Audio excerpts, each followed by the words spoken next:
എങ്ങനെയാ പറയേണ്ടത്, എങ്ങനെയാ തുടങ്ങേണ്ടതെന്ന് എനിക്കറിയില്ല. ഞാൻ പറയുന്നത് പൂർണ്ണമായിട്ട് കേട്ടിട്ട് കമന്റ് ഇടണം. വെറുതെ ഒന്ന് തെറി വിളിച്ച് പോകാൻ പാടില്ല. ഇങ്ങനെ എഴുതുന്നതുകൊണ്ട് എനിക്ക് പ്രശ്നമൊന്നുമില്ല, എനിക്കൊന്നും സംഭവിക്കാൻ പോകുന്നില്ല. പക്ഷെ ഞാൻ എൻ്റെ കാര്യങ്ങൾ എപ്പോഴും ഞാൻ എൻ്റെതായ ബോധ്യം, എൻ്റെതായ ശരിയും ഇതേ പേജിൽ ഞാൻ അടയാളപ്പെടുത്തിക്കൊണ്ടേയിരിക്കും. അത് വിഷയം വേറെ.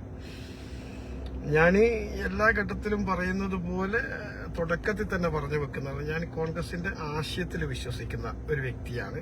നേതാക്കന്മാരുടെ മുഖസൗന്ദര്യം കണ്ടിട്ട് കോൺഗ്രസ് ആയ വ്യക്തിയല്ല, അങ്ങനെ കോൺഗ്രസിൽ തുടരാൻ ആഗ്രഹിക്കാത്ത വ്യക്തിയും കൂടിയാണ്. നാളെ ഇന്ന് വരെ പാർട്ടിക്കകത്ത് ഒരു ഗ്ലാസ് വെള്ളം കുടിച്ച ബന്ധങ്ങളോ അല്ലെങ്കിൽ എന്തെങ്കിലും നേട്ടങ്ങൾ വ്യക്തിപരമായിട്ട് ഉണ്ടാക്കിയോ ഒരു വ്യക്തിയോ അല്ല. അതിന് ആഗ്രഹിക്കുന്നില്ല, അതിൽ ഇഷ്ടപ്പെടുന്നുമില്ല. അപ്പൊ ഇതൊക്കെ പറയേണ്ടായ സാഹചര്യം എന്താന്ന് വെച്ച് കഴിഞ്ഞാല്, ഇപ്പൊ നിങ്ങളിപ്പം കുറെ ആളേക്കും നീ എന്ത് കോൺഗ്രസ്സുകാരനാണ്, നീ എന്ത്, ഞാൻ കോൺഗ്രസിന്റെ ചില വീഴ്ചകളെ പറ്റിയിട്ടാണ് ഇപ്പൊ ഞാൻ പറയാൻ വേണ്ടി ഉദ്ദേശിക്കുന്നത്. കാരണം ഞങ്ങളൊക്കെ ആഗ്രഹം, ഞങ്ങളെയൊക്കെ മരണം ഇപ്പൊ എപ്പോ സംഭവിക്കുന്നു പറയാൻ പറ്റത്തില്ല. എങ്കിൽ പോലും ദൈവം നിശ്ചയിച്ച ഒരു ആയുസ് ഉണ്ടല്ലോ, നമ്മളൊരു സ്വാഭാവികമായിട്ടുള്ള ആലങ്കാരികമായിട്ടെങ്കിലും മനസ്സിലോർത്ത് വെക്കുന്ന കാര്യങ്ങൾ. അത്ര കാലമെങ്കിലും ഈ പാർട്ടി ഈ രാജ്യത്ത് നിലനിൽക്കണം എന്നുള്ള ആഗ്രഹം കൊണ്ട് മാത്രം ഞാൻ പറയുന്നതാണ്. അത് ഞാൻ ഇനി പറഞ്ഞത് കൊണ്ട് നാളുകളിൽ പാർട്ടിക്കകത്ത് മാറ്റങ്ങളങ്ങ് ഉണ്ടാകും എന്ന് വിശ്വസിക്കുന്ന വീഡിയോ അല്ല ഞാൻ. പക്ഷെ എങ്കിൽ പോലും നമ്മുടെ വിചാരങ്ങൾ ഷെയർ ചെയ്യുക എന്നുള്ളത് കൊണ്ട് മാത്രമേ ഞാൻ പറയുന്നുള്ളൂ. അതിൽ നിങ്ങൾക്ക് ഉൾക്കൊള്ളാതിരിക്കുക, അതൊക്കെ നിങ്ങളെ ചോയ്സാണ്. ഞാൻ പറയാം, പിന്നെ നമ്മളെ കോൺഗ്രസ് പാർട്ടിന്റെ ദേശീയ നേതൃത്വം ഇതുപോലെ പിടിപ്പ് കെട്ട ഒരു നേതൃത്വം എന്റെ ഈ രാഷ്ട്രീയ എന്താ പറയണ്ടേ ഓർമ്മ വെച്ച കാലം മുതൽ ഉണ്ടായിട്ടില്ല. നിങ്ങൾ നോക്കി 45 എംപിമാർ ഞങ്ങൾക്ക് MLA മധ്യപ്രദേശിലുണ്ട്. അവിടെ ഒരു എംപിയെ ഞങ്ങൾക്ക് വിജയിപ്പിച്ചെടുക്കാൻ പറ്റും. അവിടെ പോലും നമുക്കൊരു എംപിയെ വിജയിപ്പിച്ചെടുക്കാൻ പറ്റിയിട്ടില്ല. സംഘപരിവാറിന്റെ ജനാധിപത്യ വിരുദ്ധമായ ഫെഡറൽ സംവിധാനത്തെ വ്യഭിചരിക്കുന്ന ഒരു പ്രവൃത്തി കൊണ്ട് അതിനെ തടയിടാൻ വേണ്ടിയിട്ട് ദേശീയ തലത്തിലെ കോൺഗ്രസിന്റെ നേതാക്കന്മാർക്ക് കഴിയുന്നുണ്ടോ? കഴിയുന്നേയില്ല. മൈതാനം നോക്കി പ്രസംഗിക്കൂ, ഒരു ഭരണഘടനയുടെ ഒരു പുസ്തകം ഉണ്ടാക്കിയിട്ട് ഇതും പൊക്കിപ്പിടിച്ച് നടന്നുകൊണ്ട് വല്ല കാര്യമുണ്ടോ? അത് സംഘപരിവാറിനെ സംബന്ധിച്ചുള്ള അവർക്ക് വലിയ വിഷയമുണ്ടോ? അത് വിഷയമൊന്നുമല്ല. ഞാൻ മുമ്പേ പഴമൊഴിക്കാർ പറയുമ്പോൾ നമുക്ക് വാക്ക് ചെവിക്ക് പുറത്തുനിന്ന് അവരെ ലക്ഷ്യം, അവരെ ലക്ഷ്യത്തിലേക്ക് അവർ നടക്കുമ്പോൾ അതിനെ കൈപിടിക്കേണ്ട നേതൃത്വം കോൺഗ്രസ് പാർട്ടിയാണ് ചെയ്യേണ്ടത്. അതിന് കപ്പാസിറ്റി ഉള്ള പവർഫുള്ളുള്ള ലീഡേഴ്സ് ദേശീയ നേതൃത്വത്തിൽ വേണം. അതുണ്ടോ എന്ന് ചോദിച്ചു കഴിഞ്ഞാൽ എന്റെ കാഴ്ചപ്പാടിലില്ല. ഇനി കോൺഗ്രസിനൊരു ശക്തമായിട്ടുള്ള തിരിച്ചു വരവ് വേണം എന്ന് ആഗ്രഹിക്കുന്നുണ്ടെങ്കിൽ ഞങ്ങൾ ശക്തമായിട്ട് ഞങ്ങളുടെ പ്രതിഷേധം എവിടെയൊക്കെ അറിയിക്കാൻ പറ്റും ആ മേഖലയിലൊക്കെ അറിയിക്കണം. ആദ്യമായിട്ട് വേണ്ടത് KC വേണുഗോപാൽ എന്ന് പറയുന്ന സംഘടനാ ചുമതല ജനറൽ സെക്രട്ടറി ആ സ്ഥാനത്ത് നിന്ന് മാറ്റുക. ഞാൻ അദ്ദേഹത്തോട് എനിക്ക് വ്യക്തിപരമായിട്ട് വിദ്വേഷമോ കാര്യങ്ങളോ ഒന്നുമില്ല. ഇനിയിപ്പോ ആ സ്ഥാനത്തേക്ക് അദ്ദേഹത്തെ മറ്റേ ആര് വന്നു കഴിഞ്ഞാലും എനിക്ക് വ്യക്തിപരമായിട്ട് നേട്ടം ഉണ്ടാകത്തില്ല. അതും ഞാൻ പറഞ്ഞേക്കാം. ഞാൻ എന്റെ ഒരു ബോധ്യം അടയാളപ്പെടുത്തുന്നില്ല, എന്റെ ഒരു ആഗ്രഹം നിങ്ങളായിട്ട് ഷെയർ ചെയ്യുന്നതേ ഉള്ളൂ. കാരണം വെച്ചാൽ അദ്ദേഹം ആ സ്ഥാനത്ത് വന്നതിന് ശേഷം പാർട്ടിക്ക് ഒരുപാട് സ്റ്റേറ്റുകൾ നഷ്ടപ്പെട്ടിട്ടുണ്ട്. അത് മധ്യപ്രദേശ് ആവട്ടെ, മണിപ്പൂർ ആവട്ടെ, ഗോവയാവട്ടെ, പഞ്ചാബ് ആവട്ടെ, ഡൽഹി ആവട്ടെ, നമ്മുടെ പോണ്ടിച്ചേരി ആവട്ടെ, ഇതൊക്കെ ഇദ്ദേഹത്തിന്റെ പിടിപ്പ് കേടുകൊണ്ട് മാത്രമാണ്. അതിലൊക്കെ ഓരോരോ കാരണങ്ങളുണ്ട്. എനിക്ക് ചോദിക്കും, നിങ്ങൾ അദ്ദേഹം വന്നത് കൊണ്ടായെന്നൊക്കെ ചോദിക്കുന്ന ചില ആൾക്കാരെങ്കിലും ഉണ്ടാവാം. ഉണ്ട്, കാരണങ്ങളുണ്ട്. അത് എണ്ണി പറയുമ്പോൾ ഒരുപക്ഷെ ഞാൻ ഈ ചെയ്യുന്ന വീഡിയോസിന്റെ ലെങ്ത് നീണ്ടുപോകും. അപ്പൊ അതുകൊണ്ട് അത്തരം വിഷയത്തിലേക്കൊന്നും ഇപ്പൊ ഞാൻ കിടക്കുന്നില്ല. ഞാൻ ഇത്രയും സ്റ്റേറ്റിനകത്ത് പറഞ്ഞത് ഇദ്ദേഹത്തിന്റെ പിടിപ്പ് കേടുകൊണ്ട് മാത്രം ഞങ്ങൾക്ക് പരാജയം ഉണ്ടായതാണ്. അത് മനസ്സിലാക്കണം. അതൊന്ന്. അങ്ങനെ ഞാൻ പറഞ്ഞു വന്നത്, ഒരു MP ഇന്നലെ ഞങ്ങളെ പരാജയപ്പെടുത്തി. എന്നിട്ട് അവിടെ ഒരു ശക്തമായിട്ടൊരു സമരം ചെയ്യാൻ വേണ്ടി ഇവർക്ക് കഴിഞ്ഞിട്ടില്ല, അല്ലെങ്കിൽ അതിന്റെ കൈക്ക് പിടിക്കാൻ വേണ്ടി ഇവർക്ക് കഴിഞ്ഞിട്ടില്ല. ഈ ഫാസിസം നടപ്പാക്കുന്ന സംഘപരിവാറിന്റെ കൈക്ക് പിടിക്കണം. അതെന്തുകൊണ്ട് കഴിയുന്നില്ല? എന്നിട്ട് ഇന്നലെ ഒരു നാടകം അവിടെ കളിച്ചു, അവിടെ കുത്തിയിരുന്നു. അവിടെ ഉള്ളിപ്പോകണം. എന്തിന്? സുഖവില അന്വേഷിക്കാനാ ഉള്ളിപ്പോകണ്ട്? ഞങ്ങൾ ഈ പരാതി കൊടുക്കൽ തുടങ്ങിയിട്ട് കുറെ കാലങ്ങളായില്ലേ? 2014 ശേഷം BJP ഗവൺമെന്റ് അധികാരത്തിൽ വന്നതിന് ശേഷം അത് പരാതി കൊടുക്കൽ തുടങ്ങിയല്ലോ. ഏതെങ്കിലും ഒന്നിന് റിസൾട്ട് കിട്ടിയിട്ടുണ്ടോ? ഇല്ല. അപ്പൊ എന്ത് വേണം? ശക്തമായ നേതൃത്വം ഉണ്ടാക്കുക. ഒരു സ്റ്റേറ്റിനകത്ത് നിന്ന് 2000 കോൺഗ്രസിന്റെ പ്രവർത്തകരെ സംഘടിപ്പിച്ചുകൊണ്ട് ഡൽഹിക്കകത്ത് വലിയൊരു സമരങ്ങൾ ഉണ്ടാക്കുക. ഇപ്പൊ കോക്രോച്ചി എന്ന് പറയുന്ന ഒരു സംഘടന ഒരു സോഷ്യൽ മീഡിയയിലെ കൂടി എന്തോ ഒരു കാര്യത്തിന് അനൗൺസ്മെന്റ് ചെയ്യുമ്പോഴേക്ക് കോടിക്കണക്കിന് ആളുകൾ അതിനകത്തേക്ക് വന്ന് ചേർന്ന കണ്ടില്ലേ ഞങ്ങള്? അപ്പൊ ഈ രാജ്യം അടക്കി ഭരിച്ച രാജ്യത്ത് മുഴുവനായിട്ടുള്ള ഒരു രാഷ്ട്രീയ പ്രസ്ഥാനത്തിന് ഇത്തരം BJPന്റെ ചട്ടത്തരങ്ങൾക്കെതിരെ ഒരു ബഹുജന പ്രക്ഷോഭം നടത്താൻ കഴിയാത്ത ദേശീയ നേതൃത്വം പിന്നെ ഈ പാർട്ടി എങ്ങനെയാണ് മുന്നോട്ട് കൊണ്ടുപോവുക? അപ്പൊ ഞാനിപ്പം മനസ്സിലാക്കുന്നത്, ഇനി ശക്തമായിട്ടുള്ള ഒരു നേതൃത്വം ഉണ്ടാക്കണം എന്നുണ്ടെങ്കിൽ ഞങ്ങളെ പാർട്ടിയിൽ നിന്ന് വിട്ടുപോയ ഒരുപാട് തലയെടുപ്പുള്ള നേതാക്കന്മാരുണ്ട്. അതായത് RSSന്റെ നേതാക്കളായ ഈ പറയുന്ന അമിത്ഷായോടും പിന്നെ നരേന്ദ്രമോദിയോടും കട്ടക്ക് നിന്ന് ഫൈറ്റ് ചെയ്യാൻ പറ്റിയ ഒരുപാട് നേതാക്കന്മാരുണ്ട് പാർട്ടിയിൽ നിന്ന് പുറത്തുപോയിട്ട് ഈ വേണുഗോപാലിന്റെ ഒറ്റ പിടിവാശിന്റെ കാരണമായിട്ട്. അപ്പൊ അതുകൊണ്ട് അവരെയൊക്കെ തിരിച്ചു കൊണ്ടുവരിക, എന്നിട്ട് ഇപ്പോഴുള്ള നേതൃത്വം അങ്ങോട്ടേക്ക് മാറി നിൽക്കുക, സൈലൻ ചെയ്യുക. ഇനി രാഹുൽ മാറി നിൽക്കണമെങ്കിൽ മാറി നിൽക്കട്ടെ. കാരണം രാഹുലിന്റെ ഈ പ്രവൃത്തി കൊണ്ട് ഈ പ്രവർത്തനം കൊണ്ട് ഇനി ഈ പാർട്ടി തിരിച്ചു വരൂ എന്നൊന്നും ഞാൻ ചിന്തിക്കുന്നില്ല. ഇനിയിപ്പോ ഞാൻ രാഹുലിനെ മോശമായി പറഞ്ഞൊന്നും പറഞ്ഞേക്കില്ല. കാരണം അദ്ദേഹം നല്ലൊരു നേതാവാണ്, തർക്കമൊന്നുമില്ല. രാജ്യത്ത് കോൺഗ്രസ് അധികാരത്തിൽ വന്നാൽ പ്രധാനമന്ത്രി ആവേണ്ട ഒരു വ്യക്തിത്വം തന്നെയാണ്. അദ്ദേഹത്തിന്റെ സ്നേഹം അറിയോ, ജനങ്ങളോട് എന്താ പറയുക, ഈ എതിരാളികളോട് ശക്തമായി കയർത്ത് സംസാരിക്കാനുള്ള ഒരു പവർ ഉണ്ടോ എന്ന് ചോദിച്ചാൽ ഇല്ലെന്ന് എനിക്ക് പറയാൻ പറ്റും. ഇന്ന് സോഫ്റ്റിലേക്ക് കൂടി പോയി കഴിഞ്ഞാൽ സംഘപരിവാർ നമുക്ക് എതിർക്കാൻ കഴിയില്ല. സംഘപരിവാറിനെ എതിർക്കണമെങ്കിൽ കൃത്യമായിട്ട് അവരാരടാ എന്ന് പറയുമ്പോൾ ഞാനടാ എന്ന് പറയുന്ന നേതൃത്വം ഈ സൈഡിൽ വേണം, ഓപ്പോസിഷൻ വേണം. അതുണ്ടോ? ഇല്ല. ഞങ്ങൾ ഈ കുറെ ഭരണഘടന ഉയർത്തിപ്പിടിച്ച് അവിടെ എവിടെയും പോയി സ്റ്റേജിൽ പ്രസംഗിച്ചുകൊണ്ട് വല്ല കാര്യമുണ്ടോ? ഒരു കാര്യവും ഇല്ല. അവർ ചെയ്യേണ്ട കാര്യങ്ങൾ കൃത്യമായിട്ട് ചെയ്യുന്നുണ്ട്. ഞാൻ പറഞ്ഞ പച്ചക്കല്ല ഇന്നലെ ജനാധിപത്യത്തെ നടു റോഡുമിലിട്ടിട്ടല്ലേ വ്യഭിചരിച്ച് 45 MLA-മാരുടെ ഞങ്ങളൊരു MP അവിടെ ഇല്ലാതെ അലിഗേഷൻ ഉണ്ടാക്കിയിട്ട് ആ MP-നെ പിന്നെ എന്താ പറയുക പരാജയപ്പെടുത്തി ഏകപക്ഷീയമായിട്ട് അവിടെ ഒരു MP-നെ ഉണ്ടാക്കിയില്ലേ? ഇല്ലേ? ഇതിപ്പോ ഒരു ദിവസം 2 ദിവസം ഞങ്ങൾ നിയമ പോരാട്ടം പോരാട്ടം നടത്താൻ തുടങ്ങിയിട്ട് ഒരുപാട് കാലമായി. എന്തെങ്കിലും റിസൾട്ട് കിട്ടിയോ? ഒന്നും കിട്ടാനും പോകുന്നില്ല. അപ്പൊ അതുകൊണ്ട് ഞാൻ പറഞ്ഞു വരുന്നത് എന്താ, ശക്തമായ ഒരു നേതൃത്വം വേണം. അതായത് BJP ബാക്കണോ അങ്ങനെ വരുന്ന ഒരു നേതൃത്വമാണെങ്കിൽ ഇപ്പൊ ഞങ്ങളുടെ പാർട്ടിയിലേക്ക് വരാൻ ആഗ്രഹിക്കുന്ന മമതാ ബാനർജിയെ കൊണ്ടുവരിക, ഈ പിന്നെ DK ശിവകുമാർ, അതുപോലെ ഞങ്ങളുടെ പാർട്ടിയിൽ നിന്ന് വിട്ടുപോയ കപിൽ സിബൽ, ഗുലാം നബി ആസാദ്, ഇവരെ പോലുള്ള നേതാക്കന്മാരെ കൊണ്ടുവരണം. ഇപ്പൊ DK ശിവകുമാറിനൊക്കെ ആ സംഘടനാ ചുമതലയുള്ള സ്ഥാനത്താണ് ഇപ്പൊ ഉണ്ടെങ്കിലേ BJP-കാരന്റെ ഈ അമിത്ഷാന്റെ പിടുക്ക വിറക്കും. കാരണം അയാൾ അങ്ങനെയുള്ള ഒരു മനുഷ്യനാണ്. നമുക്കറിയാലോ, മരണപ്പെട്ടുപോയ ഗുജറാത്തിലെ ഞങ്ങൾ അഹമ്മദ് പട്ടേലിനെ MP സ്ഥാനത്തേക്ക് മത്സരിക്കുന്ന ഘട്ടത്തിൽ അമിത്ഷാ പറഞ്ഞ് എന്റെ കൂടെ നീ പാർലമെന്റിലേക്ക് രാജ്യസഭയിലേക്ക് വരത്തില്ല എന്ന് പറഞ്ഞ് വെല്ലുവിളിച്ചത് നിങ്ങൾ ഓർക്കുന്നുണ്ടോ? ആ വെല്ലുവിളി ഏറ്റെടുത്തത് ആരാന്നറിയോ? DK ഗുജറാത്തിൽ പോയിട്ടാണ് അർദ്ധരാത്രി അവിടെ നിന്നുകൊണ്ട് തുടപ്പിച്ചിട്ട് അവിടെ വിജയിപ്പിച്ച് അങ്ങ് വിട്ട് MP ആക്കി മാറ്റിയത്. അത്രയും പവർഫുൾ ലീഡേഴ്സാണ് DK. മനസ്സിലാ? ഇന്ന് ആ സംഘടനാ ചുമതലയുള്ള സ്ഥലത്ത് ഈ പറയുന്ന DK അങ്ങോട്ടാണെങ്കിൽ BJP-ക്കാർ അനങ്ങൂല. ഇന്ന് കൃത്യമായിട്ട് മധ്യപ്രദേശ് ഒരു MP അവിടെ എത്തിയിട്ടുണ്ടാവും രാജ്യസഭയിലേക്ക്. മനസ്സിലായ? അപ്പൊ അതുകൊണ്ട് അത്തരം ക്വാളിറ്റിയിലെ ലീഡർഷിപ്പ് ഉണ്ട്, അവരെ കൊണ്ടുവരിക. അല്ലാത്ത കാലത്തോളം ഞാൻ മനസ്സിലാക്കുന്നത് ഏത് തരത്തിലാണ് ഇപ്പം പാർട്ടി മുന്നോട്ട് വരണ്ട്, എങ്ങനെയാ പാർട്ടി എവിടെയാ ഉണ്ടാകുക. ഇപ്പൊ കഴിഞ്ഞ പ്രാവശ്യം ഞങ്ങൾ 100 സീറ്റ് കിട്ടിയിട്ട് ഊറ്റം കൊള്ളുന്നുണ്ട്. നിങ്ങളുടെ മനസ്സാക്ഷിയോട് നിങ്ങൾ യോജിക്ക്. ഞങ്ങൾ പവർ കൊണ്ട് കിട്ടിയതാണോ? അല്ല. അതൊക്കെ അന്ന് മുന്നണി സഖ്യത്തിന്റെ ഭാഗമായിട്ട് ഉത്തർപ്രദേശിലൊക്കെ മുലായം സിംഗിന്റെ പാർട്ടിന്റെ കൂടെ നിന്നത് കൊണ്ട് ഞങ്ങൾ പ്രതീക്ഷിക്കാതെ പോലും ഞങ്ങൾക്കൊരു MP-മാരെ കിട്ടിയിട്ടുണ്ട്. ഞങ്ങളെ കഴിച്ചിട്ട് മത്സരിച്ചെങ്കിൽ പോലും. അതുപോലെ തമിഴ്നാട്ടിൽ നിന്ന് 10 സീറ്റ് ഞങ്ങൾക്ക് കിട്ടിയിട്ടുണ്ട്. അതൊക്കെ ഞങ്ങൾക്ക് അവിടെ എന്താ പറയാ DMK-യുമായി സഖ്യം ഉണ്ടാക്കിയതുകൊണ്ട് കിട്ടിയതാ. അതിനപ്പുറത്തേക്ക് ഇവിടെ എന്തൊക്കെയോ ഡെക്കറേഷൻ കൊടുത്തിട്ടൊക്കെ പറയുന്നത്. ഇനി നോക്ക്, ഞങ്ങൾക്കൊരു സഖ്യമില്ലാതെ തനിച്ച് മത്സരിച്ച ഞങ്ങളെ കോട്ടയം മധ്യപ്രദേശിന് ഒരു MP ഞങ്ങൾക്ക് കിട്ടിയോ? കിട്ടിയില്ല. പിന്നെ മഹാരാഷ്ട്രയിൽ ഞങ്ങൾക്ക് കുറച്ച് കഴിഞ്ഞ പ്രാവശ്യം MP കിട്ടി. അതെങ്ങനെ? ഈ ശരത് പവാറിന്റെ പാർട്ടിയും ശിവസേനയും കോൺഗ്രസും ഒക്കെ ഒന്നിച്ചിരുന്നതുകൊണ്ട് അവിടെയും കുറച്ച് MP-മാരെ കിട്ടി. ഇനി ഇപ്പൊ ആ സഖ്യങ്ങളില്ല അവിടെ. അതിനൊക്കെ പിളർത്തിയിട്ട് ഓരോ പാർട്ടിയെ പിളർത്തിയിട്ട് അതിന്റെ 3/4 ഭാഗം BJP റാഞ്ചിക്കൊണ്ടുപോയി. ഇനി അടുത്ത ഇലക്ഷൻ അവിടെ എന്താ ചാൻസ്? എന്തെങ്കിലും സ്പേസ് ഉണ്ടോ? ഇല്ല. അപ്പൊ അവിടെ ഞങ്ങൾക്ക് ഇപ്പൊ ആകെ 7 MLA-മാരെ ഉള്ളൂ താനും. അപ്പൊ ഇങ്ങനെ നോക്കിക്കഴിഞ്ഞാൽ രാജ്യത്ത് നമ്മൾ ചിന്തിച്ചു കഴിഞ്ഞാൽ BJP എതിർക്കാൻ ഈ ഇപ്പൊ ഉള്ള ദേശീയ തലത്തിലുള്ള നേതൃത്വം കൊണ്ട് കഴിയോ എന്ന് ആരെങ്കിലും എന്നോട് ചോദിച്ചാൽ ഞാൻ ആവർത്തിച്ച് പറയുന്നു, കഴിയത്തില്ല. കാരണം പവർഫുൾ അല്ല ലീഡേഴ്സ്. നമ്മൾ ഈ മൈതാനം നോക്കി പ്രസംഗിച്ചത് കൊണ്ടോ കാര്യമുണ്ട്, അതൊക്കെ ജനങ്ങൾ നോക്കി കാണുന്നുണ്ട്. പക്ഷെ അതിനെ കട്ടൻഡറായിട്ട് എതിർക്കാൻ കഴിയണം. ഇപ്പൊ ഇന്നലെ തന്നെ ഞാൻ പറഞ്ഞല്ലോ, ഈ ഞങ്ങളെ MP-യെ പരാജയപ്പെടുത്തിയിട്ടെന്നാ പറയുന്നറിയാം. ഞങ്ങൾ പരാതി കൊടുക്കും.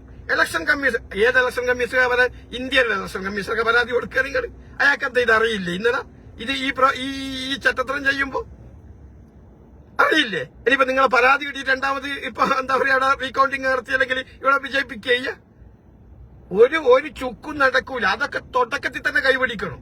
അല്ലെങ്കിൽ അവിടെ വലിയ ബഹുജന പങ്കാളിത്തം കൊണ്ട് 10 പേരെ ഒന്നിച്ച് കൂട്ടാനുള്ള കപ്പാസിറ്റി ഉണ്ടാകും ലീഡേഴ്സിന്. എന്നിട്ട് അവിടെ പ്രതിഷേധം ഉണ്ടാക്കണം. അല്ലെങ്കിൽ രാജ്യം സ്തംഭിപ്പിക്കുന്ന വിധത്തിലുള്ള പ്രതിഷേധം ഉണ്ടാക്കണം. മനസ്സിലായി? അങ്ങനെ ലോക രാജ്യങ്ങൾ ശ്രദ്ധിക്കണം. എന്താ ഇന്ത്യയിൽ നടക്കുന്നുള്ള കാര്യങ്ങൾ. അപ്പൊ ലോക മാധ്യമങ്ങളൊക്കെ ചർച്ച ചെയ്യും. അത് ചർച്ച ചെയ്യുമ്പോൾ ഇവിടെ ഒരു പ്രശ്നങ്ങൾ ഉണ്ടാവും. ആ പ്രശ്നങ്ങൾ ഉണ്ടാകുമ്പോൾ ഇതിനൊരു സൊല്യൂഷൻ ഈ ജനാധിപത്യത്തെ വ്യഭിചരിക്കുന്ന സംഘപരിവാറിന്റെ എതിരെ ജനവികാരങ്ങൾ ഉയർത്തിക്കൊണ്ടുവരാൻ കഴിയും. അങ്ങനെയൊക്കെയുള്ള സമരമുറകളില്ലേ? രാജ്യം സ്തംഭിപ്പിക്കണ്ടേ ഈ പാർട്ടി? ഇന്ന് വരെ എന്തെങ്കിലും ചെയ്തോ? ഒരു ചുക്കും ചെയ്യുന്നില്ല. വെറുതെ ഈ ബുക്കും ഉണ്ടാക്കിയിട്ട് ഭരണഘടന എന്ന് പറഞ്ഞ് സ്റ്റേജ് മെക്കേരി പ്രസംഗിച്ചതുകൊണ്ട് വല്ല കാര്യമുണ്ടോ? ഒരു കാര്യവുമില്ല. അപ്പൊ അതുകൊണ്ടാണ് ഞാൻ പറയുന്നത്. അപ്പൊ ഞങ്ങൾക്ക് ഇപ്പൊ ഭേദാന്തര ഈ പാർട്ടി ഇല്ലാണ്ടായി പോവോ എന്നുള്ളൊരു ചിന്ത കൊണ്ട് പറഞ്ഞു പോകുന്നതാണ്. എനിക്ക് ഇപ്പം കെ.സി. വേണുഗോപാലിനോട് വലിയ എന്താ പറയേണ്ടത് വ്യക്തിവിദ്വേഷവും കാര്യങ്ങളും. ഞാൻ ആ സ്ഥാനത്തിരിക്കുമ്പോ ആ സ്ഥാനത്തെ പറ്റിയാ പറയുന്നത്. കാരണം ഞങ്ങളടക്കം പ്രധാനം ചെയ്യുന്ന പ്രസ്ഥാനമാണല്ലോ ഈ കോൺഗ്രസ്. ആ കോൺഗ്രസ് എവിടെയെങ്കിലും പരാജയപ്പെടുമ്പോൾ നമുക്ക് വലിയ ഹൃദയവേദന ഉണ്ടാവുന്നുണ്ട്. ഇനി ഏതെങ്കിലും ഒരു സ്റ്റേറ്റിനകത്ത് കാശ്മീരിനകത്ത് ഒരു പഞ്ചായത്ത് മെമ്പർ വിജയിച്ചാലും സന്തോഷിക്കുന്നവരാ ഞങ്ങള്. അപ്പൊ അതുകൊണ്ട് മാത്രം ഞാൻ പറയുന്ന എന്നെ കൊണ്ട് പറ്റൂല എന്നുണ്ടെങ്കിൽ ഞാൻ സ്വമേധയാ ഒഴിഞ്ഞു പോകണ്ടേ? ഒഴിഞ്ഞു മാറിക്കൊടുക്കണ്ടേ? ഞാനൊരു പ്രസ്ഥാനത്ത് ഒരു സ്ഥാപനത്തിൽ വർക്ക് ചെയ്യുമ്പോൾ ആ സ്ഥാപനത്തോട് ഞാൻ കൂറും ചെയ്യണമെങ്കിൽ എന്നെ കൊണ്ട് ആ സ്ഥാപനം മുന്നോട്ട് കൊണ്ടുപോകാൻ കഴിയില്ല എന്ന് കണ്ടു കഴിഞ്ഞാൽ ഞാൻ സ്വയം മാറിക്കൊടുക്കണോ? അത് ആ സ്ഥാപനത്തോട് കൂറിയാൻ പുലർത്തണ്ടേ? വേണ്ടേ? അപ്പൊ അതുപോലെ പാർട്ടി അദ്ദേഹത്തെ മാറ്റി നിർത്തില്ലെങ്കിലും അദ്ദേഹത്തോട് തൊഴുത് കൈയോടെ പറയാം. പാർട്ടിയോട് ഇഷ്ടമുണ്ടെങ്കിൽ കോൺഗ്രസ് രാജ്യത്ത് നിലനിൽക്കണം. ഞങ്ങളുടെ പിന്മുറ തലമുറക്കും കോൺഗ്രസിന്റെ ആശയത്തിലെ കൂടി മുന്നോട്ട് പോകണം. അതുകൊണ്ട് ഈ ആശയം ഇവിടെ നിലനിൽക്കണം എന്നുണ്ടെങ്കിൽ ദയവ് ചെയ്തിട്ട് അവിടെ സ്വയം രാജിവെച്ചിട്ടെങ്കിലും മാറിക്കൊടുത്ത് ഉത്തരേന്ത്യ സ്റ്റേറ്റിൽ ഏതെങ്കിലും ഇന്ത്യ ബെൽറ്റ് മേഖലയുടെ നേതാക്കന്മാരെ കൊണ്ടുവരാൻ, സച്ചിൻ പൈലറ്റിനെയോ അല്ലെങ്കിൽ മറ്റേതെങ്കിലും നേതാക്കന്മാരെയൊക്കെ അവിടെ ഇരുത്തിയിട്ട് പാർട്ടിയെ ഒരു ജീവൻ വെപ്പിക്കട്ടെ. അല്ലാതെ ദേശീയ തലത്തിലൊക്കെ അറിയപ്പെടുന്ന സകലമാന നേതാക്കന്മാരെയും പുറത്താക്കി. സകലമാന ഒരു പവർഫുൾ ലീഡേഴ്സ് ആ ക്യാപ്റ്റൻ അമീന്ദർ സിംഗ്. നിങ്ങൾ അറിയണം, 10 വർഷക്കാലം പഞ്ചാബിൽ പാർട്ടി ഉണ്ടായിട്ടില്ല. അതിനുശേഷം ഈ ക്യാപ്റ്റൻ അമീന്ദർ സിംഗിന്റെ നേതൃത്വത്തിലാണ് അവിടെ വലിയ പദയാത്രയും കർഷക സമരമൊക്കെ നടത്തിയിട്ടാണ് പാർട്ടി അധികാരത്തിലേക്ക് കൊണ്ടുവരുന്നത് 10 വർഷത്തിന് ശേഷം. എന്നിട്ട് ആ മനുഷ്യൻ 5 വർഷക്കാലം ഭരിക്കാൻ അനുവദിച്ചില്ല. അത് ഈ കെ.സി. വേണുഗോപാൽ. ചോദിക്കുമെന്തേ കെ.സി. വേണുഗോപാൽ ഒറ്റക്കാ തീരുമാനം എടുക്കുന്നത്? അങ്ങനെയൊക്കെ ചോദ്യങ്ങൾ വന്നേക്കാം. പക്ഷെ അതിനൊക്കെ കൃത്യമായിട്ടുള്ള കാരണങ്ങളും എല്ലാം നമ്മളിത് കുറെ ആയല്ലോ എത്തിയിട്ടില്ലെങ്കിലും ഈ പ്രസ്ഥാനത്തിനെ ശ്രദ്ധിച്ചുകൊണ്ട് ഇതിന്റെ പിറകിൽ നടക്കുന്ന നമ്മൾ കുറെ കാലങ്ങളായി. അതുകൊണ്ടാണ് ഞാൻ പറയുന്നത്. അപ്പൊ അങ്ങനെ അവിടെ പാർട്ടിയെ പൂജ്യത്തിലാക്കി വിട്ടില്ലേ? ആ മനുഷ്യൻ 5 വർഷക്കാലം തന്നെ അവിടെ ഭരിക്കാൻ വിട്ടിട്ടുണ്ടെങ്കിൽ ഇന്ന് പാർട്ടി ആ സ്റ്റേറ്റ് ഞങ്ങളാ ഭരിക്കുന്നുണ്ട്. തുടർന്ന് ഞങ്ങൾക്ക് ഉണ്ടാകുമായിരുന്നു. കാരണം കർഷകർ മുഴുവൻ ക്യാപ്റ്റന്റെ ഒക്കെയാണ്. ഇപ്പോഴും ക്യാപ്റ്റൻ കോൺഗ്രസിലേക്ക് വരുന്നു എന്ന് കഴിഞ്ഞ 2-3 ദിവസം മുമ്പ് ഒരു ന്യൂസ് ഇങ്ങനെ വന്ന്, അത് ഫൈക്കാണെന്ന് എനിക്കറിയില്ല. ഫൈക്കാണെങ്കിൽ പോലും ഇന്ത്യ ന്യൂസിലേക്ക് നിങ്ങൾ എടുത്തു നോക്കിയ ആ മേഖലയിലെ കോൺഗ്രസ് പ്രവർത്തകരുടെ ആവേശങ്ങൾ ഇത് മനസ്സിലാക്കണ്ടേ? പക്ഷെ ഇതിനകത്തേക്ക് കൊണ്ടുവരാൻ അനുവദിക്കത്തില്ല. കാരണം ഇവന്റെ സ്ഥാനം കുറഞ്ഞു പോകും. ഇവനിപ്പോ രാഹുൽ ഗാന്ധിയെ എന്തൊക്കെയോ ചെവിയിൽ മന്ത്രിച്ചിട്ട് അങ്ങനെ നടക്കുക, മനസ്സിലായ? എന്നാൽ രാഹുൽ ഗാന്ധി ഇത് തിരിച്ചറിയണ്ടേ? ഞങ്ങൾക്കൊരു പുസ്തകം ഉണ്ടാക്കി റോഡ് മല കൂടി നടന്ന് കുറെ ആളെ കിസ്സടിച്ച് കുറെ ആളെ കെട്ടിപ്പിടിച്ചുകൊണ്ടൊന്നും പാർട്ടി അധികാരത്തിലേക്ക് വരില്ല. പക്ഷെ നമ്മൾ നിൽക്കേണ്ട സ്റ്റാൻഡിൽ ഞങ്ങൾ നിൽക്കണം. എങ്കിലേ ഇതിനെല്ലാം അതിനാണല്ലോ ഓരോരാൾക്ക് ഓരോ സ്ഥാനങ്ങൾ കൊടുക്കുന്നത്. കഴിഞ്ഞ 10-15 വർഷമായല്ലോ. ഇനിയൊന്നും മാറ്റി പരീക്ഷിച്ചു നോക്ക്. ഒരു നേട്ടമൊന്നും ഉണ്ടായില്ല. പിന്നെ കഴിഞ്ഞ വർഷം ഞാൻ പറഞ്ഞല്ലോ 100 സീറ്റ് ഞങ്ങൾ പറയുന്നുണ്ടെങ്കിൽ പോലും നിങ്ങൾ ഒരു പാർട്ടി വികാരമുള്ള നിങ്ങളെ മനസാക്ഷിയോട് ഇന്നൊന്ന് യോജിച്ചു നോക്കുക. ഉത്തർപ്രദേശിൽ ഞങ്ങൾക്ക് എത്ര സീറ്റ് കിട്ടിയത്? ഏത് ഗണത്തിൽ കിട്ടിയതാണ്? തമിഴ്നാട്ടിൽ എങ്ങനെ കിട്ടി? മഹാരാഷ്ട്രയിൽ എങ്ങനെ കിട്ടി? ഇനി ഞങ്ങൾ തനിച്ച് സഖ്യമില്ലാത്ത മത്സരിച്ച മേഖലയിൽ ഞങ്ങൾക്ക് എത്ര സീറ്റ് കിട്ടിയിട്ടുണ്ട്? അതും കൂടി നിങ്ങൾ കമ്പയർ ചെയ്യണം. അപ്പോഴേ ഇന്ത്യയിലൊക്കെ ഗുഡൻസ് മനസ്സിലാവും ഞങ്ങൾക്ക്. മനസ്സിലായ? എന്നിട്ട് അതിലൊരു രോമനപ്പെടും. ഭാരത് യാത്ര നടത്തിയതിന്റെ പേരിലാണ് ഇത്രയും സീറ്റ് കിട്ടിയെന്നൊക്കെ അങ്ങ് പറയുന്നത്. ഞാനത് ഒന്നും പറഞ്ഞില്ല. പോട്ടെ, അത് അങ്ങനെയാണെങ്കിൽ ആ വിചാരം അങ്ങനെ തന്നെ കിട്ടും. പക്ഷെ തലക്കകത്ത് ലേശം ഓളമുള്ളവര് ചിന്തിച്ചു കഴിഞ്ഞാൽ കൃത്യമായിട്ട് മനസ്സിലാവും. അതിന്റെ ഭാഗമായിട്ട് അങ്ങനെയാണെങ്കിൽ മധ്യപ്രദേശിൽ ഞങ്ങൾ തനിച്ചല്ലേ മത്സരം സഖ്യയില്ലാണ്ട് അവിടെ 1 സീറ്റ് ഞങ്ങൾക്ക് കിട്ടിയോ? കർണാടകത്തിൽ ഞങ്ങൾ 16 സീറ്റോളം അവിടെ എത്ര ഞങ്ങൾ ഗവൺമെന്റിൽ എവിടെ ഫോം ചെയ്യുന്നത്? അവിടെ എത്ര ഞങ്ങൾക്ക് സീറ്റ് കിട്ടിയത്? തെലങ്കാനയിൽ ഞങ്ങളുടെ ഗവൺമെന്റ് അല്ലേ ഫോം ചെയ്യുന്നത്? അവിടെ എത്ര സീറ്റ് ഞങ്ങൾക്ക് കിട്ടിയത്? അപ്പൊ അതുകൊണ്ട് ആ വിഷയവുമായി ബന്ധപ്പെട്ട് അതുകൊണ്ടാണ് ഇങ്ങനെ തിളങ്ങി എന്ന് ആരെങ്കിലും സ്റ്റേറ്റ് മുമ്പിൽ ഏതെങ്കിലും നേതാക്കന്മാർ പറയുമ്പോ അത് അങ്ങനെ തന്നെ തൊണ്ട തൊടാതെ വിഴുങ്ങണ്ട. അവനവന്റെ മനസാക്ഷിയോടൊന്ന് ചോദിച്ച് ചിന്തിച്ചു കഴിഞ്ഞാൽ അതിനൊക്കെ നിങ്ങൾക്ക് തന്നെ ഉത്തരം കിട്ടും. ഓക്കെ, അതുകൊണ്ട് കോൺഗ്രസ് രാജ്യത്ത് നിലനിൽക്കണം, കോൺഗ്രസ് ഇവിടെ ഇല്ലാണ്ടാവാൻ പാടില്ല എന്നുള്ളത് കൊണ്ട് മാത്രമേ ഞാൻ പറയുന്നുള്ളൂ. അല്ലാതെ എനിക്കിതിനകത്ത് ഈ പാർട്ടി നിന്നതുകൊണ്ട് വ്യക്തിപരമായിട്ട് വല്ല നേട്ടങ്ങളോ കാര്യങ്ങളോ കിട്ടാൻ വേണ്ടിയൊന്നും നിങ്ങളാരും തെറ്റിദ്ധരിക്കുകയും വേണ്ട. ഞാൻ ഇന്ത്യയിൽ ഇപ്പൊ ജീവിക്കുന്നുമില്ല, ഇപ്പൊ ഞങ്ങൾ വിദേശത്താണ്. ഇനി അവസാന ലാപ്പിൽ പോയിട്ട് അങ്ങനെ കുറച്ചു കാലം ജീവിക്കുന്നേ ഉള്ളൂ, അത്രയേ ഉള്ളൂ, അതിനപ്പുറമൊന്നുമില്ല. പക്ഷെ എങ്കിൽ പോലും ഞങ്ങളൊരു പ്രസ്ഥാനം ഉണ്ടല്ലോ, ഞങ്ങൾക്ക് വേണ്ടിയിട്ട് ജീവൻ കൊടുത്ത ഒരു നേതാക്കന്മാരുടെ പ്രസ്ഥാനമല്ല. ആ പ്രസ്ഥാനം രാജ്യത്ത് നിലനിൽക്കണ്ടേ? രാജ്യത്ത് സ്വാതന്ത്ര്യം വാങ്ങിച്ചെന്ന ഒരു പ്രസ്ഥാനമല്ലേ? ആ പ്രസ്ഥാനത്തിന് ആരെങ്കിലും കഴിവുകേട് കൊണ്ട് ഇങ്ങനെ നശിച്ചു പോകുമ്പോൾ അത് നമുക്ക് കണ്ടിരിക്കാൻ പറ്റുമോ? അതുകൊണ്ട് മാത്രം പറയുന്ന കേട്ടാ. അപ്പൊ ഇന്നലെ അതുകൊണ്ട് എനിക്ക് വല്ലാതെ മാനസിക വിഷമായിപ്പോയി. ഒരു 45 MLA സ്ഥലത്തുനിന്ന് ഞങ്ങളൊരു സ്ഥാനാർത്ഥിയെ വിജയിപ്പിച്ചെടുക്കാൻ പറ്റാത്ത ഈ നേതൃത്വം എങ്ങനെ ഈ പാർട്ടിയെ മുന്നോട്ട് കൊണ്ടുപോകും? എങ്ങനെ ഇനി അടുത്ത ലോക്സഭാ ഇലക്ഷനിൽ BJPയോട് ഫൈറ്റ് ചെയ്യും? അതുമാത്രമല്ല, ഇന്ത്യ സഖ്യത്തിനകത്തെല്ലാം വിഘടിച്ചു പോയിട്ടാണല്ലോ ഇപ്പോ. മഹാരാഷ്ട്രയിലില്ല, തമിഴ്നാട്ടിലാണെങ്കിൽ ഞങ്ങൾ ആ വിഷമഘട്ടത്തില്, ഞങ്ങൾ ആപൽ ഘട്ടങ്ങളിൽ ഞങ്ങളെ ചേർത്ത് പിടിച്ച് ഞങ്ങൾക്ക് അഡ്രസ് ഇല്ലാത്ത ഒരു മേഖലയിൽ അഡ്രസ് ഉണ്ടാക്കി തന്ന ഒരു പാർട്ടിയെ ഒരു കാരണവും ഇല്ലാതെ ഉടനെ തന്നെ മറ്റേതൊരു സിനിമക്കാരൻ വന്നൊരു പാർട്ടി ഉണ്ടാക്കി ഒരു ഓണത്തിലങ്ങ് കുറച്ച് സീറ്റ് കിട്ടിപ്പോയി. ഉടനെ 2 മന്ത്രിസ്ഥാനം തരാ എന്ന് പറയുമ്പം ഉടനെ അപ്പുറത്തേക്ക് അങ്ങ് ചാടി അങ്ങ് പോയി. അത് ശരിയാണോ? നിങ്ങളെ മനസാക്ഷിയോട് നിങ്ങൾ യോജിക്ക്. ചില സമയം ഇപ്പുറത്ത് ഞങ്ങൾക്ക് ഇനി നഷ്ടം തന്നെയാ വരാൻ പോകുന്നുണ്ടെന്ന് കൂട്ടിക്കോ. എങ്കിൽ പോലും ഒരു മാന്യതയില്ലേ? ഒരു മാന്യത കാണിക്കണ്ടേ? ഇത്ര നാൾ ഞങ്ങൾക്ക് ഒരു സീറ്റില്ലാത്ത സമയത്ത് ഞങ്ങൾക്ക് അവിടെ നിയമസഭയിലേക്ക് 27 MLA ഉണ്ടാക്കി തന്നത് കഴിഞ്ഞതിന്റെ മുമ്പിലത്തേന്. ഇപ്രാവശ്യം ഞങ്ങൾക്ക് അവരും പരാജയപ്പെട്ടു, ഞങ്ങളും പരാജയപ്പെട്ടത്. ഒരു സീറ്റില്ലാത്ത സ്ഥലത്ത് നിന്ന് 10 സീറ്റ് ഞങ്ങൾക്ക് തന്ന് 10 MP ഞങ്ങൾ ഉണ്ടാക്കി തന്നെ അവരെ പാർട്ടിക്കാർ. അല്ലാതെ അവിടെ വലിയ രാജ്യത്തിന്റെ ആഭ്യന്തരം കൈയാളുന്ന ചിദംബരവും കുദംബരം എന്ന് പറയുന്ന കുറെ താപ്പാമാരുണ്ടായിട്ട് എന്തെങ്കിലും നേട്ടം ഉണ്ടായോ? പാർട്ടിക്ക് ഉണ്ടായോ? അവനും അവന്റെ മകനും കാർത്തിക് ചിദംബരങ്ങൾ അഴിമതിയൊക്കെ നടത്തി പാർട്ടിയെ പറയിപ്പിച്ച് തമിഴ്നാട്ടിലെ പാർട്ടിയെ മുച്ചൂട് മുടിപ്പിച്ച് ഗ്രൂപ്പ് ഉണ്ടാക്കി നശിപ്പിച്ച് വെച്ചിടുന്നാണ് DMK കൂട്ടി ഞങ്ങൾക്കൊരു അഡ്രസ് അവിടെ തന്നത്.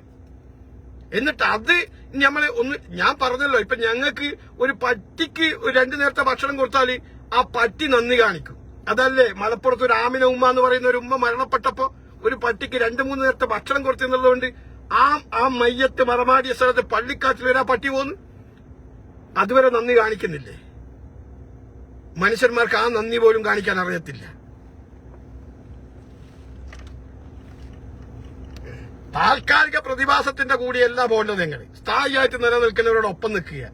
അത് പ്രയാസത്തിലായാലും സന്തോഷത്തിലായാലും ഒപ്പം നിൽക്കണം. മനസ്സിലായ?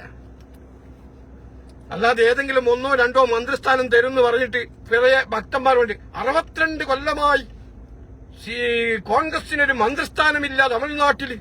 ഇപ്പം വന്നപ്പോൾ 2 മന്ത്രിസ്ഥാനം കിട്ടി. 2 മന്ത്രിസ്ഥാനം കിട്ടിയിട്ട് കോൺഗ്രസ് അങ്ങ് പൂത്തളഞ്ഞ അവിടെ ലോകാടയപ്പെട്ട. 62 കൊല്ലക്കാലം അധികാരത്തിലില്ലെങ്കിൽ ഒരു 5 കൊല്ലം കൂടി അങ്ങ് വിചാരിച്ചേക്കണോ? 67 അങ്ങ് എണ്ണിയേക്കണം, അത്രയല്ലേ ഉള്ളൂ. പക്ഷെ എങ്കിൽ കൂടെ നിന്നവർ ചതിക്കാൻ പാടില്ല. അവരോടൊരു കാര്യം പറയണ്ടേ? പോകുമ്പോ പറയണ്ടേ? ഞങ്ങളെ പ്രയാസത്തിൽ ഞങ്ങളൊപ്പം നിന്നതല്ലേ, ഞങ്ങളെ കൈവച്ച് സഹായിച്ചതല്ലേ. ആ തമിഴ്നാട്ടിൽ നിന്ന് 2 ടൈമിലും 30 MP കിട്ടിയില്ലെങ്കിൽ ഞങ്ങൾ പാർലമെന്റിനകത്ത് എത്ര MP ഉണ്ടാകുക? 48 കിട്ടിയ സമയത്ത് 10 തമിഴ്നാട്ടിൽ നിന്ന് കിട്ടിയതുകൊണ്ടാ, അവര് തന്നതുകൊണ്ട് 38 ഞങ്ങൾക്ക് ഉണ്ടാകുക അല്ലേ? പിന്നെ അങ്ങ് പ്രവചിക്കുക. ഇനി DMKയുടെ ഇത് കാലം കഴിഞ്ഞു, ഇനി മറ്റേ ഈ സിനിമാക്കാരന്റെ പാർട്ടിയാവുമല്ലോ. അങ്ങ് പ്രവചിച്ചല്ലോ. എടാ, ആ DMK എന്ന് പറയുന്ന പാർട്ടി അവിടെ സ്ഥായിയായിട്ട് ദ്രാവിഡ വികാരങ്ങൾ ഉൾക്കൊള്ളുന്ന പാർട്ടിയാ. അതിന് പരാജയങ്ങൾ ഉണ്ടായിട്ടുണ്ട്, അതിശക്തമായി തിരിച്ചു വന്നിട്ടുണ്ട് ആ പാർട്ടി. മനസ്സിലായ? ഇതിനേക്കാളും വലിയ പരാജയം ഉണ്ടായിട്ടുണ്ട് ജലനിൽക്കുന്ന കാലഘട്ടത്തിൽ.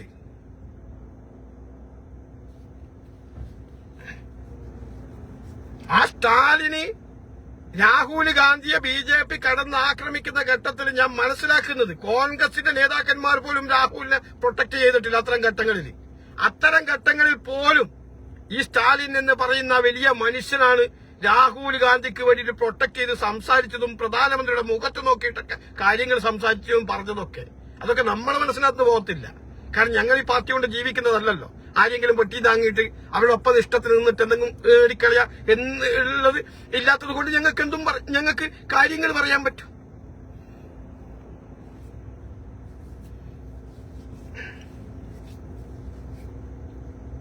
ഇനിയിപ്പൊ ആരെങ്കിലും ഭക്തന്മാരെ നിൽക്കും, നീ ആരാ ഇത് പറയാന്, നീ അവരാക്കണം. ഞാൻ പറഞ്ഞല്ലോ, എന്റെ വിവരവും എന്റെ ബോധ്യവും എന്റെ ശരിയാ, മനസ്സിലായ? അവരുടെ ബോധ്യവും അവരെ ശരിയായിരിക്കാം.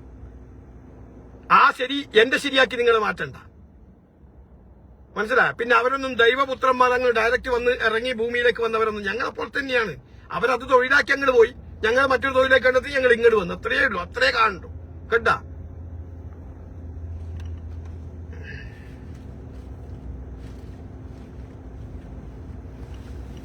അപ്പൊ അതുകൊണ്ടാണ് ഞാൻ പറയുന്നത്, ഇങ്ങനെയുള്ള ചില തീരുമാനങ്ങൾ ഇപ്പൊ നല്ല ചാൻസ് കോൺഗ്രസിനുണ്ട്. എങ്ങനെയുണ്ട്? ആദ്യം ഈ KC വേണുഗോപാലിനെ അവിടുത്തെ അങ്ങോട്ട് മാറ്റിയതിനു ശേഷം ഇന്ത്യ ബെൽറ്റ് മേഖലയിൽ നിന്ന് സച്ചിൻ പൈലറ്റിനെ പോലുള്ളവരെ സംഘടനാ ചുമതല ഏൽപ്പിക്കുക. എന്നിട്ട് ഞങ്ങളുടെ പാർട്ടിയിൽ നിന്ന് പോയ പിന്നെ മമതാ ബാനർജി, ക്യാപ്റ്റൻ അമീന്ദർ സിംഗ്, പിന്നെ അതുപോലെ തന്നെ എന്താ പറയാ അഹമ്മദ് പട്ടേൽ, പിന്നെ ഞങ്ങളെ എന്താ പറയാ ഒരു തലമുതിർന്ന ഹൈക്കോടതിയിലൊക്കെ വാദിക്കുന്ന വക്കീലില്ലേ, പേര് ഞാൻ മറന്നുപോയി, കപിൽ സിബല്, ഇവരെയൊക്കെ തിരിച്ചു കൊണ്ടുവന്നിട്ട് ഇവരെ കയ്യിലേക്ക് പാർട്ടിയെ ഏൽപ്പിക്കുക. പ്രിയങ്ക ഗാന്ധിയെ മുന്നിൽ നിർത്തുക. എങ്കിൽ ഞാൻ പറയുന്നു, ഒരു തർക്കവും വേണ്ട, കോൺഗ്രസ് ശക്തമായിട്ട് തിരിച്ചു വരും. ഒരു തർക്കവും നിങ്ങൾക്ക് വേണ്ട. അല്ല ഇതേ തരത്തിലാ പോകുന്നുണ്ടെങ്കിൽ,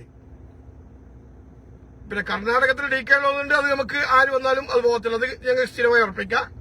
ഇവിടെ രേവന്ത് റെഡ്ഡി ഓക്കെ. കേരളത്തിൽ പിന്നെ രാഷ്ട്രീയമായിട്ട് ചിന്തിക്കുന്ന പ്രബുദ്ധരായ സമൂഹം ഉള്ളത് കൊണ്ട് അതും ഞങ്ങൾക്ക് ഉറപ്പിക്കാം. അങ്ങനെ ഈ 3 സ്റ്റേറ്റ് ഞങ്ങൾക്ക് ഉണ്ടാവും. അതിനപ്പുറത്തേക്ക് ഞങ്ങൾക്ക് സ്വപ്നം കാണാൻ കഴിയത്തില്ല. ഈ നേതൃത്വമാണ്, ഇപ്പൊ ഉള്ള നേതൃത്വമാണ് മുന്നോട്ട് പോകുന്നതെങ്കിൽ. പിന്നെ ചില കിംബനിയും കേൾക്കുന്നുണ്ട്. ഞാനിങ്ങനെ കണ്ട ഫൈക്കാണ് സത്യം. ആള് AICCയുടെ പ്രസിഡന്റ് ആകാൻ വേണ്ടിയിട്ട് ഒരുക്കത്തിലാവാനുള്ളത്. ഞാൻ ചിരിച്ചുപോയി. പിന്നെ ഇതിന് പിരിച്ചുവിടാത്തതല്ലേ, പണ്ട് ഗാന്ധിജി പറഞ്ഞതുപോലെ, പണ്ടാരും പറഞ്ഞത്, ഗാന്ധിജി പറഞ്ഞിനി സ്വാതന്ത്ര്യ സമരം കിട്ടിയതിന് ശേഷം ഈ പാർട്ടി അങ്ങ് പിരിച്ചുവിടണം എന്ന് പറഞ്ഞെന്നുള്ള ഒരു കഥ സംഘപരിവാർ ഉണ്ടാക്കുന്നുണ്ടല്ലോ, എന്നതുപോലെ ആയിരിക്കും പിന്നെ നല്ലത്.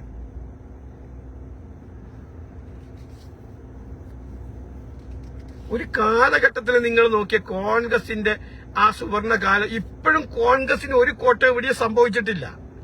ഞങ്ങളുടെ നേതൃത്വത്തിന്റെ പിടിപ്പുകേട് കൊണ്ട് മാത്രം പോയതാ. ഗോവയിൽ തുടക്കത്തിൽ എങ്ങനെയാ പോയെന്നറിയാം നിങ്ങൾക്ക്? ഞങ്ങൾക്ക് അവിടെ നല്ല മെജോറിറ്റി ഉണ്ട്. ഞങ്ങളായിരുന്നു ഏറ്റവും വലിയ ഒറ്റക്കക്ഷി. ആ സമയത്ത് അവിടുത്തെ ചുമതല ഈ പറയുന്ന KC വേണുഗോപാലിനാ. അവിടെ ആ റിസൾട്ട് വന്ന സ്പോട്ടിൽ തന്നെ അവിടെ എത്തിയിട്ട് അവിടെ ഗവൺമെന്റ് ഫോം ചെയ്യാൻ വേണ്ടിയിട്ട് ഭൂരിപക്ഷത്തിന് വേണ്ടിയിട്ട് ആ സ്വതന്ത്രനായി മത്സരിച്ചവരെയൊക്കെ കൂട്ടണ്ടേ? പുള്ളി ഇവിടെ നിന്ന് അവിടെ 2 ദിവസം കഴിയുമ്പോഴേക്ക് അവിടെ ചെന്ന് ഇറങ്ങുമ്പോഴേക്ക് അങ്ങ് അമിത്ഷാ വന്ന് എല്ലാവരെയും കൂട്ടിപ്പിടിച്ചിരുന്നു. കുറെ അതിർത്തി അവിടെ ഒരു ഗവൺമെന്റ് ഫോം ചെയ്തു.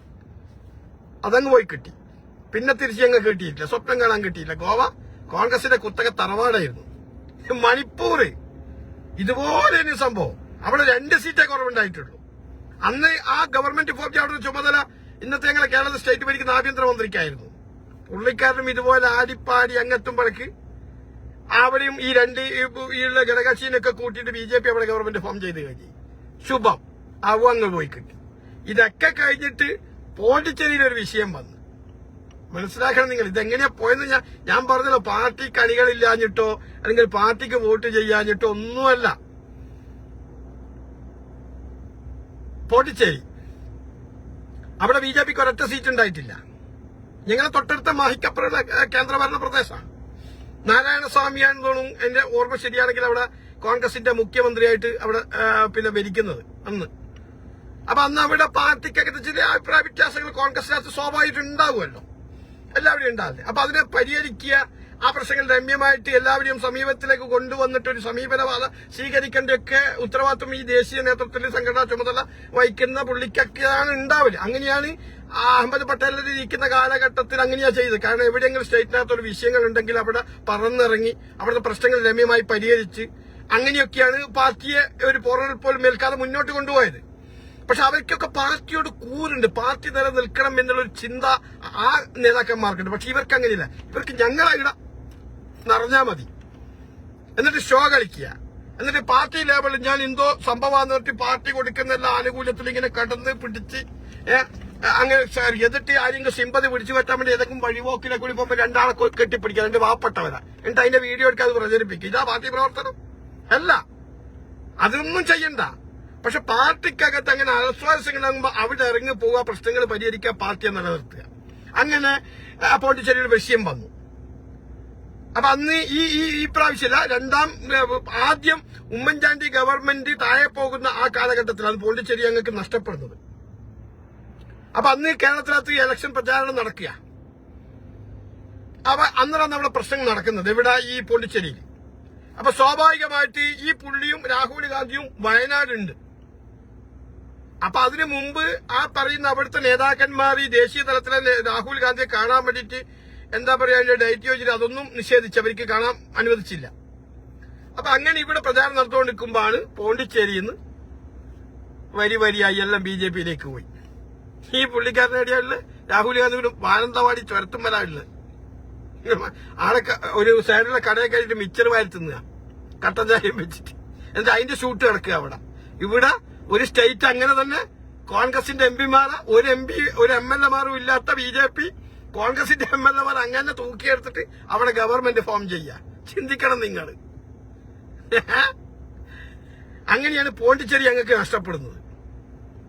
മനസ്സിലായ? അങ്ങനെ കോൺഗ്രസിനെ ഇല്ലാണ്ടാക്കിയത് കോൺഗ്രസിന്റെ ദേശീയ തലത്തിലുള്ള നേതാക്കന്മാരാണ്, പ്രത്യേകിച്ചിട്ട് ഈ പുള്ളിക്കാരനും. ഇതൊന്നും നമുക്ക് പറയാനല്ലോ. പക്ഷെ ഇന്നിതൊക്കെ പറയേണ്ടി വന്നെന്ന് വെച്ചാൽ ഇന്നത്തെ എനിക്കത് വലിയ എന്താ പറയാ,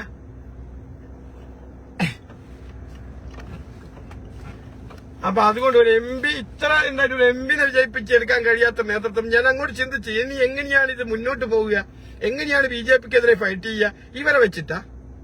അപ്പൊ അതിനു മുമ്പ് ഇപ്പം തന്നെ ഞാൻ പറഞ്ഞല്ലോ, എന്റെ ഒരു ഉദ്ദേശാഗ്രഹം ഞാൻ നിങ്ങളെ ഷെയർ ചെയ്യുന്നേ, നടപ്പാക്കുകയും ചെയ്യില്ല. ഇത്തരം നേതാക്കന്മാരുണ്ട്, പവർഫുൾ ലീഡേഴ്സ്. അമിത്ഷായുടെ മുഖത്തൊക്കെ നോക്കിയിട്ട് ആരടാ നിൽക്കും, ഞാനടാന്ന് പറയുന്ന നേതാക്കന്മാരുണ്ട്. ഇപ്പം ഞാൻ പറയാ, ഉദാഹരണം പറയാ, ഇപ്പം മമതാ ബാനർജിയെ പാർട്ടിയിലെടുക്കുക, വേണ്ടിക്കൽ ദേശീയ പ്രസിഡന്റിനെ ആക്കിയേക്കാണ് മമതാ ബാനർജിനെ. അത്രയും പവർഫുള്ളാ. ഞങ്ങൾക്ക് പാർട്ടിയല്ലേ വേണ്ടത്. അപ്പൊ അവരൊക്കെ മുഹൂർത്ത എന്നൊക്കെ പറയുന്ന പാർലമെന്റിനകത്ത് അമിത്ഷായുടെ മുഖത്ത് നോക്കിയിട്ട് തീപ്പൊരി പ്രസംഗം നടത്തുന്നവരൊക്കെ അവരുടെ കൂടെ ഉണ്ട്. അവരൊക്കെ കോൺഗ്രസിലേക്ക് വരിക ഇതിലേക്ക് ലയിക്കുമ്പോ. അപ്പൊ ഇന്നലെ സോണിയ ക്ഷണിച്ചിട്ടുണ്ട്, സന്തോഷമുണ്ട്. പക്ഷെ ഇവൻ അതിനിടയ്ക്ക് കയറി പാര വെക്കുമോ എന്നുള്ളൊരു വേദാറ് ടെൻഷൻ വേറെയും കിടക്കുന്നുണ്ട്. ഇച്ചങ്ങായി പാര വെക്കൂ. ഇപ്പൊ രാഹുൽ എന്തെങ്കിലും പറഞ്ഞ് തിരിക്കും ഇപ്പോ, മനസ്സിലായ? അതാ ഇപ്പം പേടി. അല്ലെങ്കിൽ ഇവരൊക്കെ കൊണ്ടുവരട്ടെ. ഈ ക്യാപ്റ്റൻ അമീന്ദർ സിംഗ് വരാന്ന് പറഞ്ഞിട്ടുണ്ട്, ഈ മമത വരാന്ന് പറഞ്ഞിട്ടുണ്ട്, കപിൽ സിബൽ വരാന്ന് പറഞ്ഞിട്ടുണ്ട്, അഹമ്മദ് പട്ടേൽ വരാന്ന് പറഞ്ഞിട്ടുണ്ട്, സോറി ഗുലാം നബി ആസാദ് വരാന്ന് പറഞ്ഞിട്ടുണ്ട്. അതൊക്കെ വരട്ടെന്നേ. അല്ലാതെ ഇത് യുവാക്കൾ പറയുന്നവർക്ക് ഇതെന്താ അവിടെ ശരീര പ്രദർശന നടക്കുന്നത്? അതൊന്നുമല്ലല്ലോ. ഒരു ജനങ്ങൾക്ക് അപ്സെറ്റ് ചെയ്യാൻ പറ്റിയ ദേശീയ തലത്തിൽ ഇന്ത്യ ബെൽറ്റ് മേഖലയിൽ അറിയപ്പെടുന്ന നേതാക്കന്മാർ തന്നെ ഈ പാർട്ടിയെ മുന്നോട്ട് നയിക്കേണ്ടത്. അല്ലാതെ ഇത് എവിടെയോ ഉള്ളൊരു ഗോപാലൻ ആർക്കറിയാം എവിടെയൊക്കെ ഇന്ത്യ ബെൽറ്റ് മേഖല. ഞാനിവിടെ കുറെ UPക്കാരോടൊക്കെ ചോദിച്ചോക്കെ, അവർക്ക് എന്ത് ഗോപാല്, ഏത് ഗോപാല്, അവർക്ക് ഞാൻ ഈ പറയുന്ന പേരുകളൊക്കെ ഓക്കെയാ.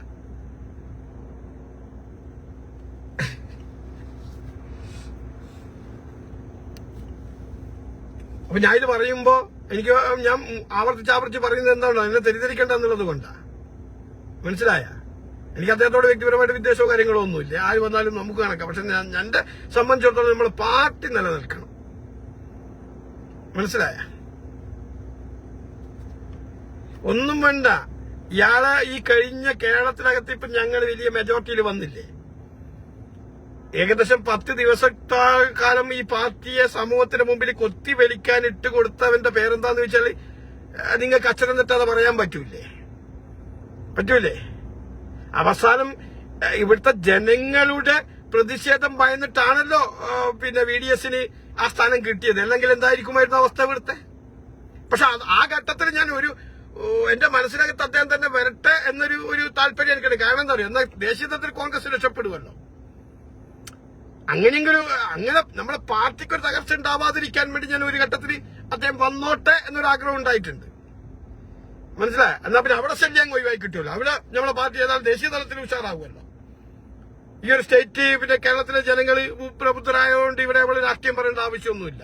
ആ ജനങ്ങൾ തന്നെ അവർക്ക് ഇഷ്ടമുള്ള ഭാഗം അവർ ചിന്തിച്ച് അവർ വോട്ട് ചെയ്യുന്നവരാ. അപ്പൊ അതുകൊണ്ട് ഇവിടെ പ്രശ്നമല്ല.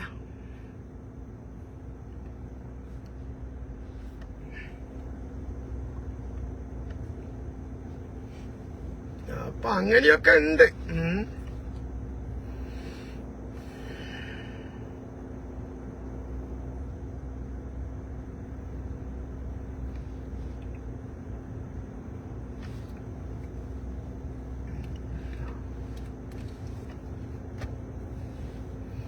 ഞാൻ എനിക്ക് മറന്നുപോയി.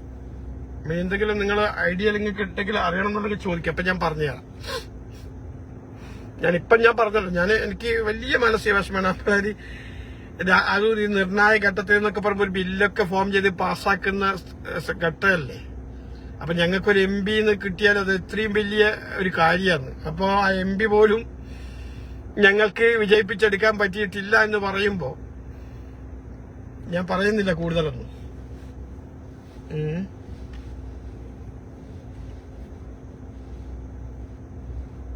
എന്നിട്ട് ഉടുപ്പില്ലാതെ കുറെ മാധ്യമങ്ങൾ ശക്തമായ പോരാട്ടം കുത്തിരിപ്പ് സമരം നടത്തിയെന്ന് പറഞ്ഞിട്ട് കുറെ യൂട്യൂബ് വോളികൾ ഇവന്റെ ശിങ്കിടികളായിരിക്കും അവിടെ കുത്തിരുന്നിട്ട് വെച്ചിട്ടെന്താ BJP പേടിച്ചാ? എന്നിട്ട് മാറ്റിയാ? അവർ തിരുത്തിയാ? ഇല്ലല്ലോ. നിയമ നടപടിയുമായിട്ട് മുന്നോട്ട് ഇത് കുറെ കാലമില്ലേ, ഏകദേശം 13 കൊല്ലം കേട്ടായി BJP അധികാരം. അന്നേ തുടങ്ങിയിട്ട് നിയമ നടപടി. എന്തെല്ലാം നടപടിയെടുത്ത്? ഞങ്ങൾ ജനാധിപത്യത്തിൽ തെരഞ്ഞെടുത്ത ഒരു ഗവൺമെന്റേലും മധ്യപ്രദേശിൽ ഭരിക്കുന്നു, അട്ടിമറിച്ച് കൊണ്ടുപോയി. ഇല്ല, എന്തെങ്കിലും നിങ്ങൾക്ക് ചെറുവിരൽ അനക്കാൻ പറ്റിയോ? പറ്റിയില്ല. പിന്നെ അതുപോലെ തന്നെ വേറെ ഗോവ, ഇങ്ങനെ കുറെ സ്ഥലങ്ങളുണ്ട്. അതുമെല്ലാം പോട്ടെ. കോൺഗ്രസിന്റെ പ്രവർത്തകർ രാവും പകലും അധ്വാനിച്ച് കഷ്ടപ്പെട്ട് ഒരു ഗ്ലാസ് വെള്ളം പോലും പാർട്ടിക്കകന്ന് കുടിക്കാതെ സ്വന്തം കീശയിൽ നിന്ന് കാശെടുത്ത് ചെലവാക്കിയിട്ട് വിജയിപ്പിച്ചു വിട്ട MLA മാറി മറുകണ്ഠം ചാടി പോകുമ്പോ അതിനെ തടയിടാൻ വേണ്ടിയിട്ട് നിങ്ങൾക്ക് കഴിഞ്ഞിട്ടുണ്ടോ? ഉണ്ടോ? 1 പോവും ഓക്കെ, 2 പോട്ടെ ഓക്കെ, 3 പോട്ടെ ഓക്കെ. നിരന്തരം ഇത് ആവർത്തിക്കുമ്പോ അതിനെ തടയിടാൻ വേണ്ടി ഈ നിയമത്തിന്റെ വഴിക്ക് അത് ആ വഴിക്ക് പോട്ടെ, അത് വിഷയമല്ല. പക്ഷെ എന്തുകൊണ്ട് ഈ MLA മാർ പോന്ന്? നിങ്ങളെ പിടിപ്പുകൾ, നിങ്ങളെ ഭയമില്ല. നേരെ മറിച്ച് 1 പോയി 2 പോയി 3-മത്തെ പോകുമ്പം വിവരം അവൻ അറിയിച്ചിട്ടില്ലെങ്കിലേ അടുത്തവും പോകത്തില്ല, ഭയപ്പാട് കൊണ്ട്. എന്തുകൊണ്ട് BJP ഇങ്ങോട്ട് വരുന്നില്ല? എന്തുകൊണ്ട് തെരഞ്ഞെടുക്കപ്പെട്ട BJP ഒരു ഗവൺമെന്റ് നിങ്ങൾക്ക് അട്ടിമറിക്കാൻ കഴിയുന്നില്ല? എന്തുവരെ നിങ്ങൾക്ക് 10 പേരെ ഇങ്ങോട്ട് കൊണ്ടുവരാൻ കഴിയില്ല? വന്നാല് നിയമമല്ല, നിയമം ആ പാർട്ടി നടപ്പാക്കൂ. അതിന് ആമ്പിള്ളർ അപ്പുറത്തുണ്ട് എന്നതുപോലെ ഇപ്പുറവും വേണോ? മനസ്സിലായ? ഇതല്ലാതെ ഇങ്ങനെ ചെമ്പിലിട്ട് പൊയിങ്ങുന്ന ജനാധിപത്യം സംഖ്യകളോട് പറഞ്ഞിട്ട് അവര് ആര് വില വെക്കാന്? അതൊരു ചെമ്പിലിട്ട് പൊയിങ്ങിട്ട് രാത്രി റൂമിൽ നിന്ന് ഭാര്യ വിഴുങ്ങിക്കോ ജനാധിപത്യം എന്നും പറഞ്ഞിട്ട്. അല്ലാതെ സംഖ്യക്ക് ക്ലാസ് എടുക്കാൻ വേണ്ടത്. അവർക്ക് തോന്നിയ കാര്യങ്ങൾ അവര് നടപ്പാക്കുമ്പോ അതിനെ കായികപരമായിട്ടാണെങ്കിൽ അങ്ങനെ നേരിടണോ? അതിന് സംരക്ഷണം കൊടുക്കണോ തലപ്പത്തിരുന്നിട്ട്? മനസ്സിലായ? അല്ലാതെ എവിടുന്നും കിട്ടുന്ന വാങ്ങി പോക്കറ്റിലിട്ടിട്ട് വെറുതെ 2 ഡയലോഗ് അടിച്ചിട്ട് ഇതങ്ങ് നശിച്ചോട്ടെ എന്നുള്ള ചിന്താഗതിയാണെങ്കിൽ നമുക്കൊന്നും പറയാൻ കഴിയില്ല. പിന്നെ നമ്മളിങ്ങനെ തൊണ്ടപൊട്ടി സംസാരിക്കാന്നേ ഉള്ളൂ. കാരണം കൈതക്കാമൻ കരഞ്ഞു തീർക്കാന്ന് പറഞ്ഞില്ലേ? ഞങ്ങളുടെ പ്രയാസങ്ങളും ഞങ്ങളുടെ ബുദ്ധിമുട്ടുകളും ഞങ്ങളുടെ വിഷമങ്ങളും ഞങ്ങളുടെ പാർട്ടി പരാജയപ്പെട്ടപ്പോൾ ഇതുപോലെ പറഞ്ഞിട്ട് അത് കുറച്ച് സമാധാനം കണ്ടെത്തുക എന്നുള്ളത് കൊണ്ട് മാത്രമാണ് ഞാൻ ഇങ്ങനെ പറയുന്നത്. അല്ലാതെ നമുക്കിതിനകത്ത് കേട്ടാ ഇതിങ്ങനെ പറഞ്ഞുകൊണ്ടുള്ള കാര്യമുണ്ടോ? ഒരു കാര്യവും ഇല്ല. കുറച്ച് തെറിക വെക്കും, അത്ര തന്നെ.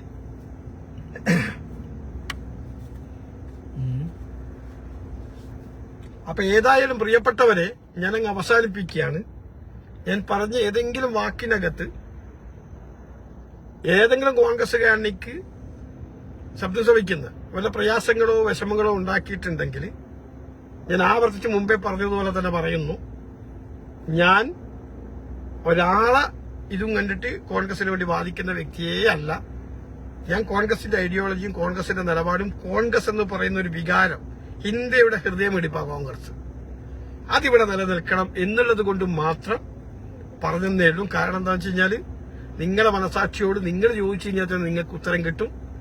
ഒരു MP ഞങ്ങൾക്ക് പവർ ഉണ്ടായിട്ട്, ഞങ്ങൾക്ക് മെജോറിറ്റി ഉണ്ടായിട്ട്, അവിടെ ഞങ്ങൾക്കൊരു MP വിജയിപ്പിച്ച് എടുക്കാൻ പറ്റാത്ത ഒരു നേതൃത്വം എന്തിന് എന്നുള്ള ചോദ്യം ഒരു കൊമയായിട്ട് അങ്ങനെ തന്നെ ബാക്കി വെച്ചുകൊണ്ട് ഞാനിതങ്ങ് അവസാനിപ്പിക്കുന്നു. എല്ലാവരോടും സ്നേഹം മാത്രം. നന്ദി. ജയ് ഹിന്ദ്, ജയ് നാഷണൽ കോൺഗ്രസ്.